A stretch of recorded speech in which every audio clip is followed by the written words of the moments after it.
Top quality और consistent performance के लिए सिर्फ सिल्वर पंप नाम याद रखना। ನ್ಯಾಯಮೂರ್ತಿ ಯಶವಂತ್ ವರ್ಮಾ ಮನೆಯಲ್ಲಿ ಅರ್ಧ ಸುಟ್ಟ ಸ್ಥಿತಿಯಲ್ಲಿ ಕಂತೆ ಕಂತೆ ನೋಟುಗಳು ಪತ್ತೆ ತನಿಖೆಯ ವರದಿ ಸಲ್ಲಿಕೆಯಾಗಿದೆ. ಸುಪ್ರೀಂ ಕೋರ್ಟ್ ನೇಮಿಸಿದ್ದ ಸಮಿತಿಯು ವರ್ಮಾ ಮೇಲಿನ ಆರೋಪಗಳು ನಿಜ ಅಂತ ವರದಿ ನೀಡಿದೆ ಎನ್ನಲಾಗ್ತಿದೆ. ಅಲ್ಲದೆ ನ್ಯಾಯಮೂರ್ತಿ ಸ್ಥಾನದಿಂದ ಕೆಳಗಿಳಿಯುವಂತೆ ವರ್ಮಾಗೆ ಸಿಜೆಐ ಸಂಜೀವ್ ಖನ್ನಾ ಸೂಚಿಸಿದ್ದಾರೆಂದು ಮೂಲಗಳು ತಿಳಿಸಿವೆ.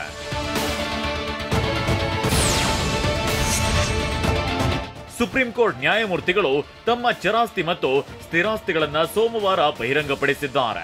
ಸುಪ್ರೀಂ ಕೋರ್ಟ್ ವೆಬ್ಸೈಟ್ನಲ್ಲಿ ಎಲ್ಲಾ ವಿವರಗಳನ್ನ ಬಹಿರಂಗಪಡಿಸಿದ್ದಾರೆ. ಸಿಜೆಐ ಸಂಜೀವ್ ಖನ್ನಾ ಅವರು ಒಟ್ಟು 3.4 ಕೋಟಿಯಷ್ಟು ಹೂಡಿಕೆ ಮಾಡಿದ್ದಾರೆ.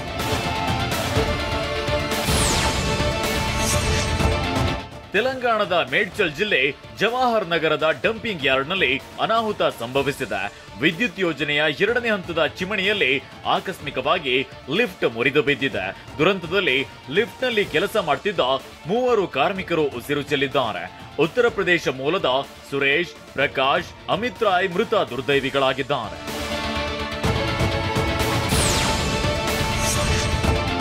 ಮದುವೆ ಆದ್ಮೇಲೆ ಅಲಂಕಾರ ಆಚರಣೆಗಳಿಂದ ಸುದ್ದಿ ಆಗುತ್ತೆ. ಆದ್ರೆ ರಾಜಸ್ಥಾನದಲ್ಲಿ ವಧುವಿನ ಕಡೆಯವರು ನೀಡಿದ ಉಡುಗೊರೆ ಸದ್ದು ಮಾಡ್ತಿದೆ.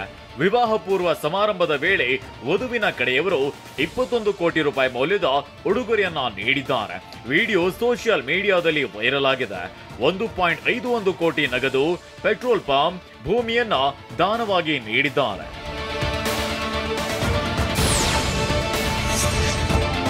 ಹಳದಿ ಲೋಹದ ಬೆಲೆ ಮತ್ತೆ ಗಗನಕ್ಕೇರಿದೆ. ಬುಧವಾರದ ವಹಿವಾಟಿನಲ್ಲಿ 10 ಗ್ರಾಂ ಪರಿಶುದ್ಧ ಚಿನ್ನದ ಬೆಲೆ 1,000 ರೂಪಾಯಿ ಹೆಚ್ಚಳವಾಗಿದ್ದು 1,750,000 ರೂಪಾಯಿ ಆಗಿದೆ. ಭಾರತ ಪಾಕ್ ಬಿಕ್ಕಟ್ಟಿನ ನಡುವೆಯೇ ಮತ್ತೆ ಚಿನ್ನದ ಬೆಲೆ 1 ಲಕ್ಷಕ್ಕೆ ಏರಿಕೆಯಾಗಿದ್ದು ಚಿನ್ನದತ್ತ ಹೂಡಿಕೆದಾರರ ದೃಷ್ಟಿ ನೆಟ್ಟಿದೆ. ಏಪ್ರಿಲ್ 22ರಂದು ಚಿನ್ನದ ಬೆಲೆ ಸಾರ್ವಕಾಲಿಕ ದಾಖಲೆ ಸೃಷ್ಟಿಸಿತ್ತು.